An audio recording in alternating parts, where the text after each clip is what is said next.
So here we go, the new moon, the eclipse, how to use this energy so that you're able to generate the exact thing that your soul's journey is ready for. As we know, the the the cosmos act like a combination lock. The cosmos open gateways, open up possibilities. And for those that have prepared themselves, for those that are in bliss, for those in the joy and highest resonant frequency, are able to utilize the gates to the maximum degree. If you are in high school, I had a locker and I had to have the combination. It came with the locker, and every few years, people would come in and reset the lockers, right? And I had the old locker number memorized. And when the new semester started, they came in and they repositioned the lockers, the combination lock, and they redid the combination lock. And I had to learn, all right, this locker with the combination lock used to be this way. Now there's a new combination lock that's in place for me to be able to access the content in my locker. And Saturn, the planet Saturn, is one of the reset stations for the locker, the Akashic records, for what is available for you. When Saturn resets your combination lock, right? It's all reset. And the content that is available in your locker is always the same content as what you put in. When you spiritually started your journey, when you started this life, you put in your locker all of the great things that are available for you on this journey. When you have been locked out of that locker, you start recalling, oh my gosh, all right, this was in the locker, this was in the locker.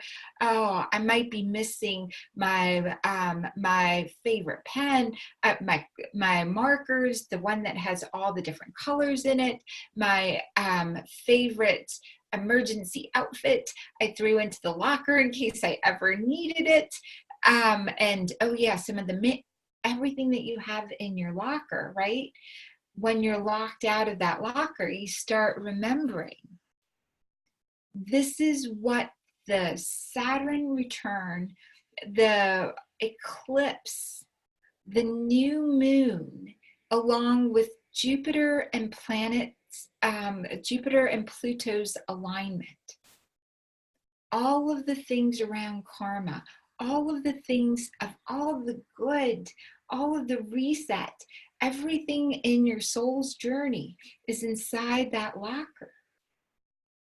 And so it's this time frame before the eclipse.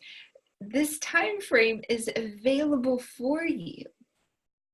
This beautiful time frame for you to really go into a meditative space, for you to really get clear on what you know you want.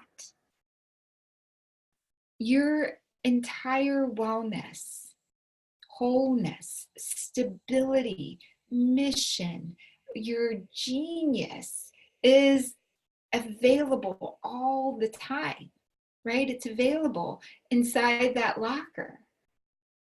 When you remember the combination lock, for example, if I hadn't slept in days and I wasn't rested and I wanted to access my genius, it still exists. But because I'm tired and my body's taking time to generate energy, it might not be as easy to access.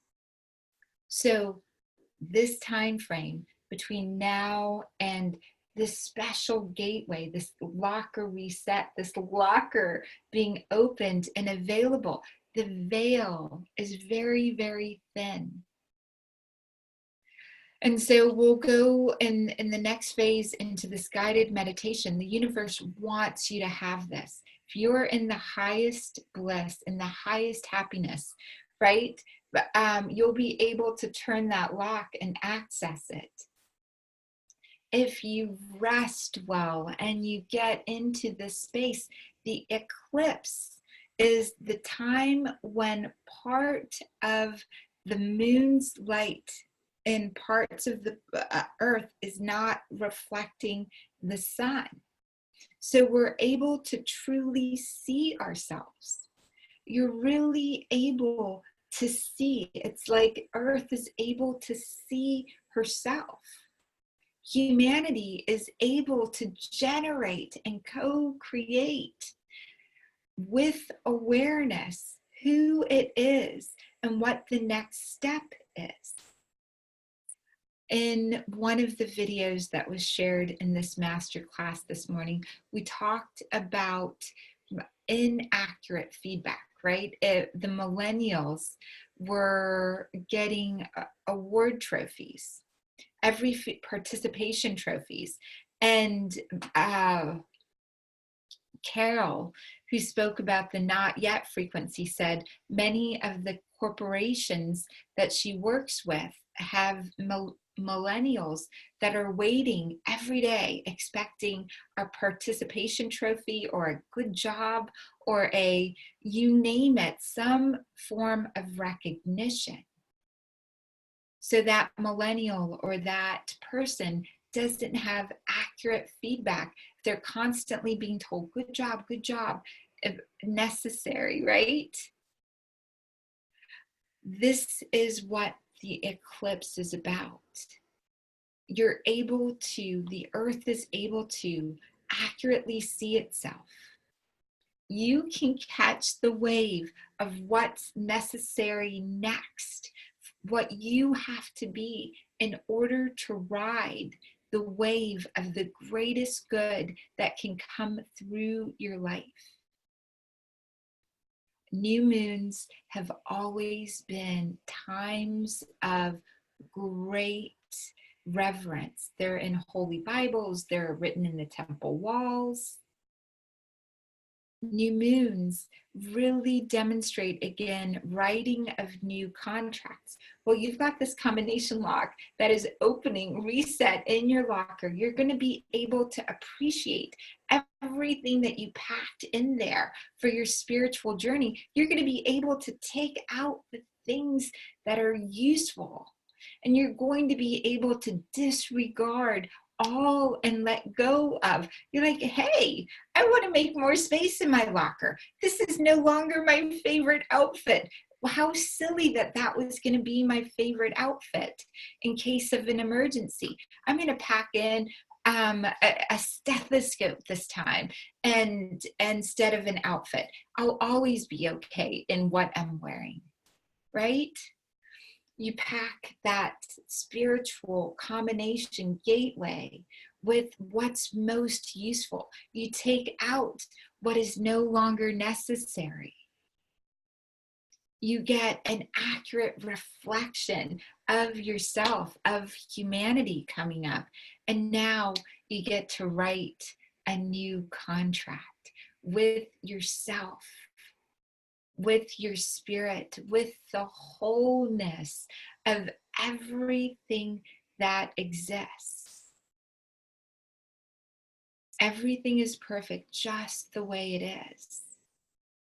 And you get to ride that wave to co-create the next awareness, the next contribution for humanity.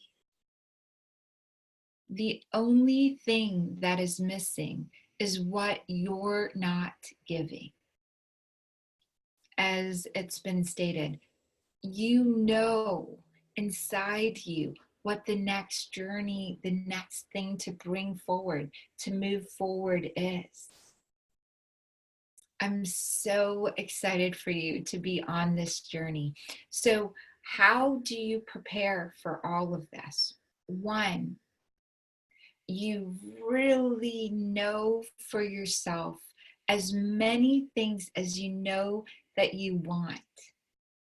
You really get clear on like understanding what actually brings you joy. You sit with this. What brings you bliss? Then you sit with and you create a ritual and a process for yourself. You bring in all the elements: air, fire, water, earth. As you're breathing, you let the ether fill your container. So fire might be a candle. Water might be holy water from your favorite holy place. Earth. Earth could be a living plant. Earth can be a vase, or something that really, it can be something that really brings you joy. The feather can also represent air. It's a beautiful thing. When I was in Italy, during one of the special times there, we had lit a candle, and there were all of these candles on the altar that were laying. And at one point, a candle literally gets up, lights itself, and the two candles start moving. And it's so beautiful. There was a group with us. This was Teresa of Avalon, Saint Teresa of Avalon, that we were in front of this painting. And it was amazing to watch this candle, like in amazement, to open yourself up to, wow, a spiritual combination lock is being opened, a reverent space in your body, unpacking what is available in your spiritual locker for you. Is this opportunity coming up? And then at the new moon, writing the new contract. And if at all possible, be with a group. Be with a group during the new moon. And luckily, the 4th of July in the United States is when we celebrate freedom. You are free. You're being set free. And so I will definitely share more. But that process, bring the elements in. Take a bath, take a ritual bath, head to toe, covered in the feeling of what helps your body feel its best. If it's Epsom salts, which I highly recommend, or sea salts, rubbed on your skin or in the water with you, you are 71% water at the minimum. You are crystal. That salt in your body is crystal. If you want to lay crystals all around you as you're taking your bath, flowers, it's really important to do that process for yourself during these gateways. And once you've taken that ritualistic bath, once you have your list, once you have the elements all together, once you're gathered with a group, and it's beautiful to have a physical group, people that you love and treasure, miracle makers around you. You can also use your imagination. Napoleon Hill would often use his imagination, and he would place Einstein, and he would place Gandhi, and he would place the people that he wished in his field, and he would have chairs for them. Einstein is the one that said, you know, your imagination is lifetime's coming attractions. So I would highly encourage you to choose people that are alive and well, to be seated in your circle, in your imagination. And so if you want to be working with Deepak Chopra, working with Oprah, working with, and put them in chairs in your imagination as you're doing this new moon ritual, inviting the eclipse unlocked, feeling the energy of all the cosmos. Your body feels it. You don't need to understand it with your mind. It already knows it. And so as long as the intent and joy is there, courage is there, it gets done. As long as you don't create shame, guilt, pain for yourself, there's just love for yourself in this process. You just accept everything you're feeling. You generate frequency of bliss. You then move to the next level. It's such a gift. I love you guys so much. I love that this is recorded on its own, so you can find this. We'll try and get this out very quickly.